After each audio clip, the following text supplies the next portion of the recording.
What's up, everyone? This is SkyTech Freak, and today for you, I have the 1 week later review of the Samsung Galaxy S21. So I've had this for a week now, and this video will sort of serve as both a first impressions and a review of the device after the 1 week that I've had it in terms of battery life, performance, camera, and things like that. So let's just get into that review. The first thing I sort of want to mention is that in my S21 unboxing video where I had that pesky IMEI sticker that I've now gotten rid of so you guys can see this device in its full glory. In that video, I sort of mentioned that the back of this doesn't feel like plastic. It actually feels a lot like the S21 and S21, the S21 Plus and the S21 Ultra's back, which is glass. And while I still agree that this still feels premium and it doesn't feel like the cheaper plastic phones that would sort of creak when you press them at the back, I will say that the more I've used this now, the more I've felt it in the hand and things like that, the more I can sort of tell that this is plastic, the more it's starting to feel like a Samsung Galaxy A series back, which are those plasticky type ones. Again, the matte finish at the back and the feel is nice, but it's not as premium as glass. And I sort of wanted to just say that the more I've used it now, the more I can tell that this is very obviously plastic and the cheaper material. Not that it feels cheap or bad, but very obviously not glass or metal like the more premium phones are built out of. So yeah, that was just the first thing I wanted to go over. Now let's quickly go get into the device. And one of the things that I wanted to commend Samsung on this device specifically was how much they've actually managed to trim down their bloatware. Now don't get me wrong, there's still a lot of bloatware on this device, right? There's a lot of doubled apps. For some reason, both the Google Messages and the Samsung Messages app were bundled in this. Chrome was bundled with Samsung Internet, but a lot of these double apps can actually either be uninstalled or disabled. So like I've disabled the Samsung Internet app, I've disabled Google Messages app because you can't disable Samsung Messages app, and I didn't want there to be two Messages apps showing up in my app drawer, which was just confusing. The Google Dialer that they also installed with this phone can be just deleted, uninstalled. And things like that. So like a lot of these double apps still exist on this phone, but what I mean is the fact that they've trimmed down on the bloatware is the fact that you're able to get rid of them. And on top of that, they've also made it more streamlined for general Android users, right? So you can basically not have Bixby show up at any point. You can't disable Bixby, but you can like get rid of it completely. Now, another thing that they've done is that in their home sort of app, right? And this was the reason I never used their home app. I would always use a custom launcher, is because they would have this Samsung free thing on the left side, and no one wants that, right? No one wants that. But now you can have Google Discover, which is something I go out of my way to install on all my phones because I feel like Google really knows the sort of stories that I'm interested in. So Google Feed is something that I look at pretty much every day, and to have it now available in the Samsung Home app is one of like the big reasons to actually stick on to the Samsung Home app. Another thing is that of course you can now arrange your apps alphabetically. You can delete folders in the app drawer. The app drawer still scrolls from left to right, which is really annoying. I don't know why we can't just have vertical scrolling like every other app drawer, which everyone's used to. But I guess this is not the biggest deal, although it's got to be really easy for Samsung to just quickly fix this. But since back from the Touch Wiz days, they've had this side scrolling back when they didn't even have an app drawer and everything used to be on the home screen, Apple style. When they were sort of trying to copy that, and then from Touch Wiz to One UI, a lot of things have changed. The skin's become lighter, it's become de-bloated. It still has a lot of sort of bloatware, but it's no longer that meme like TouchWiz is LagWiz sort of meme. So yeah, I just wanted to say that it's very cool that we can actually now have the Google Discover feed and you can disable a lot of those double apps. Another thing that caught me by surprise is I was trying to restart the phone, right, and I held the power button and it actually launched Bixby, and I was like, wait, what is happening? So on default, press and hold actually wakes Bixby, but no one uses Bixby. If you do use Bixby, please move to Google Assistant. It's definitely the better virtual assistant. So you can actually change that now to actually go into the power menu, thank God, because imagine every time you're trying to switch off the phone, you had to like hold it. Double press can launch camera. So I didn't double press that quick enough, but double press launches camera. Let's just go back. Sorry, back to the settings. Yeah. And then screenshot is still power, and volume down. But if you do it quickly, if you hold it, it opens up another thing. So basically, if you don't have Bixby anywhere, right, so you don't have it on the left side of your Samsung Home, you don't have it set to the power button, while you can't disable Bixby, but you can basically have it never come up ever. Which is what I have. I also uninstalled Samsung Pay because I actually use Google Pay instead of that. And so in that way, I've managed to like trim down a lot of the stuff this device has. I know on XDA there's a page that is like an ultimate debloater, so you can connect this in by ADB and then run that script or that command, and it just debloats the hell out of any Samsung Galaxy S series. I think from the S10e I did it to my S10e, and the S20 was a similar modified list, and I think the S21 would be very similar in terms of which apps that script will disable and then really debloat. I haven't done that yet because I wanted to do this first review. I might not do that at all because as far as I can tell, performance and battery life has been really good, so I don't need to do that in earlier phones. I needed to do that just so I would get through the day and not get irritated by dual apps. That's not something I'm having to run into right now, but I wanted to like not modify too many things in this phone. I'm also using the stock launcher to show you guys these things. I'm not modifying it too much so that you guys can get a good idea or impression of what using this phone would be like in this first in this 1 week review of mine, right? So another reason why I'm not using a custom launcher, and actually this has to be the bigger reason, the more honest answer, is the fact that Samsung has increasingly, like, Samsung's always made it difficult to have custom launchers. Their integration with custom launchers in Android is just horrendous. I think even for my S10e, when it actually updated to Android 10, I had Nova Launcher installed and that thing was just not working with gestures. It was just laggy every time you try to go home. And the same thing here, right? So gestures work just fine now on Android 11 One UI 3.0, but it's like the app is so laggy every time you try to go home. Let me see if I can actually replicate this. So I want to find Nova, and then we'll have to change the default launcher because right now if you try to go home, it'll just send you back to One UI, which I've set as the default. So the thing is, like, you go into messages or you go into some sort of application, right? Let's say I go into Amazon Music and you press home and it's sort of like it lags and then refreshes the page. I'm not being able to replicate it right now, but it happens a lot of the times and it's just really irritating. So you want to go into any of these apps, let's say Galaxy Store, and of course as soon as I turn the camera on, it's just, there we go. Did you see that? So that sort of like refresh that it does on home launchers or like on custom launchers is just so annoying, and it happens like 40% of the time, which is way too many times. And as soon as you go home from any other app, it lags for a second. Even when you go home, like if you open an app and then go home, sometimes it'll go home and then reopen that app because I guess the process is like killed Nova Launcher or whatever. And it's not just Nova Launcher, right? If you're thinking it's a bug that's exclusive to Nova Launcher, that's not true, because I tried Apex Launcher, I tried Launcher, and I tried Poco Launcher, and all of them were having the same issues with these custom home launchers. So it's just that Samsung's integration with other home launchers is just really bad. They want you to use One UI. So it's very good,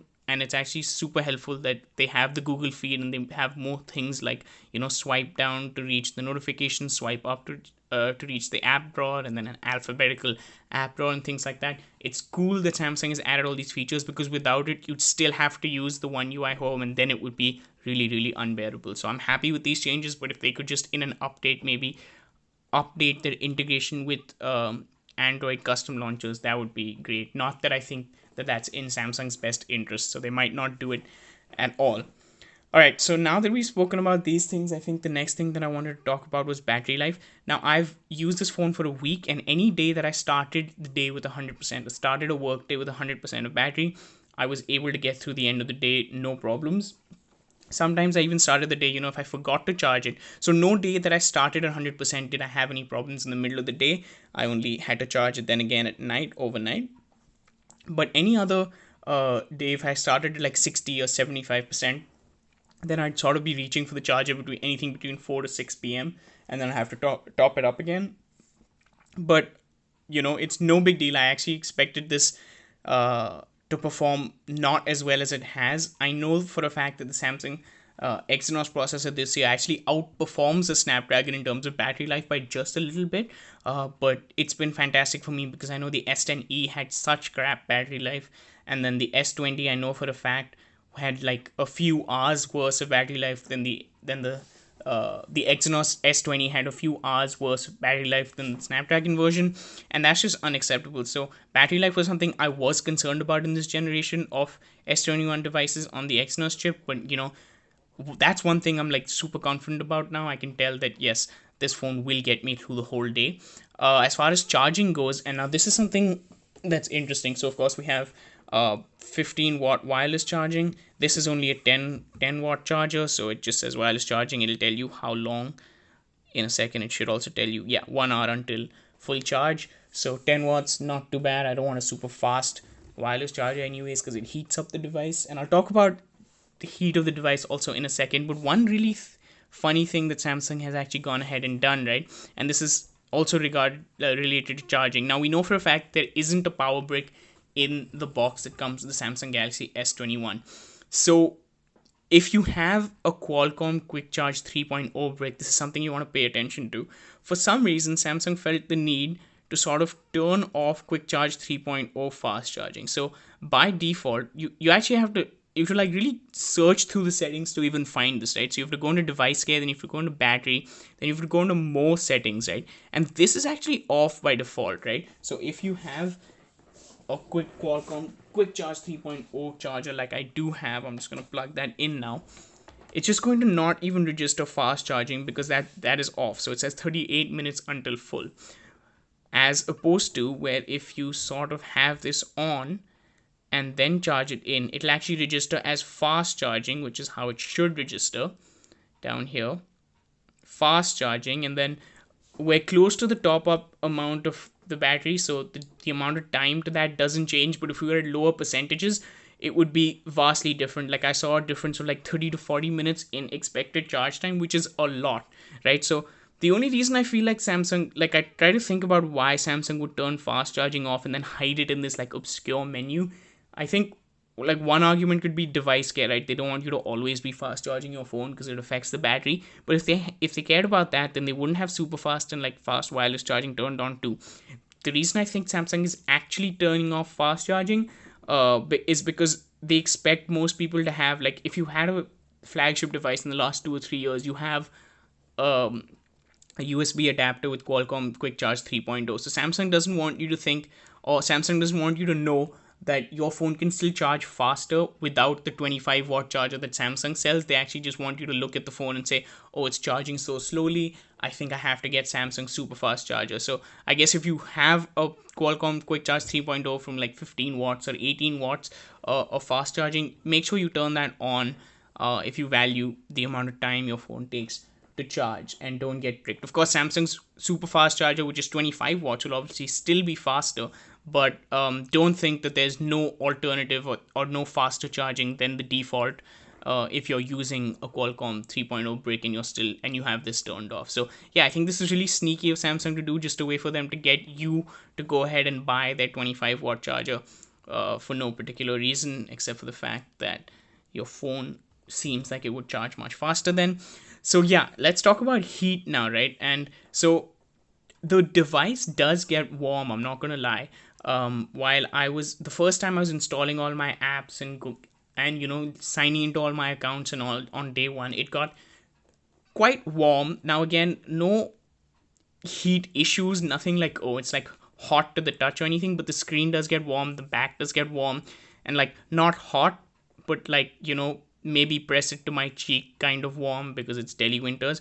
Nothing too concerning, but noticeably warm.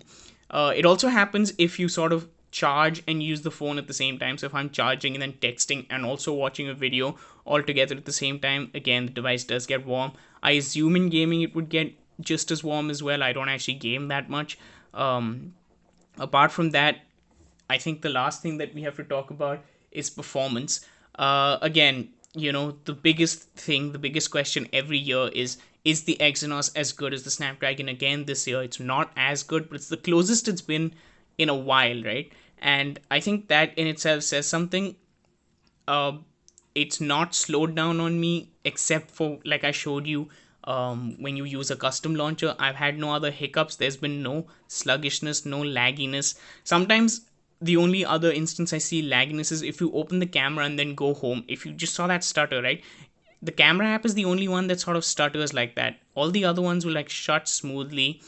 But the camera app is sort of like laggy and juddery. And I know that even this can sort of be chalked down to the difference in processors, because Exynos and Snapdragon both process images very, very differently. They have a different sort of thing in their processor for image processing. That's why a lot of the times the Exynos stock camera pictures and the Snapdragon stock camera pictures for the same device will look a lot different. That's also why it's easier to have Gcam ports for the Samsung Galaxy S series on Snapdragon, but it's very difficult to have a Gcam port for the Exynos variants of the same devices, because the image processing is like differently done. Snapdragon also does it faster. So one thing I noticed while I was using the camera is that when I would take a photo, the processing would just take a little bit longer. If I hit gallery too quickly, if I hit preview the image I've taken, it would sort of like take a second to actually get me there. And so that's what I'm talking about, right? I think these are all like chip differences because of image processing. Apart from that, performance has been great. No stutters, no lags, a little bit of, like I said, heat, but nothing problematic. I know the Snapdragon 888 also heats up, so that's not something that you might notice even as a difference. I know it sits at a higher temperature at base. The Exynos sits at a higher temperature at base and also thermal throttles, but I've not pushed the device that much anyway. I don't want to run benchmarks and play some games on this because that's not something I do. This is just a real life test for me. And the last thing I want to talk about, of course, is the camera, right? And I think this camera, even if there are those differences between the Snapdragon and Exynos, where the Exynos looks a little bit to a lot worse, it can range between a little bit and a lot worse in the Snapdragon variant. I think that this time they've done a fantastic job of the camera. So I just wanted to show you guys some of the features of the camera. Now we know there's a 30x times zoom, right? And so I actually captured this picture of a pigeon from across my building through a window. It was sitting on another building, and this is a 30x times zoom. And the fact that you can tell that this is a pigeon is about as impressive as it's gonna get. So that is pretty impressive, I think, the fact that you're able to tell general shape and things like that. But a single zoom just literally shows you how many pixels there are. And this isn't an image you can sort of use for anything. Here you can tell that the pigeon is scratching, so just from general shapes you can tell what's going on. The colors are pretty decent, I would say. This is the color of the sort of like this orange is an accurate color of what that building's orange looks like. Another 30 times zoom image I took was like this from across the living room, this plate, but you actually can't read anything. So it's not like you can use this 30x times zoom as some sort of tool to like read something that your eyes can't discern and things like that. It's just, I think it's just a nifty sort of like extra zoom trick.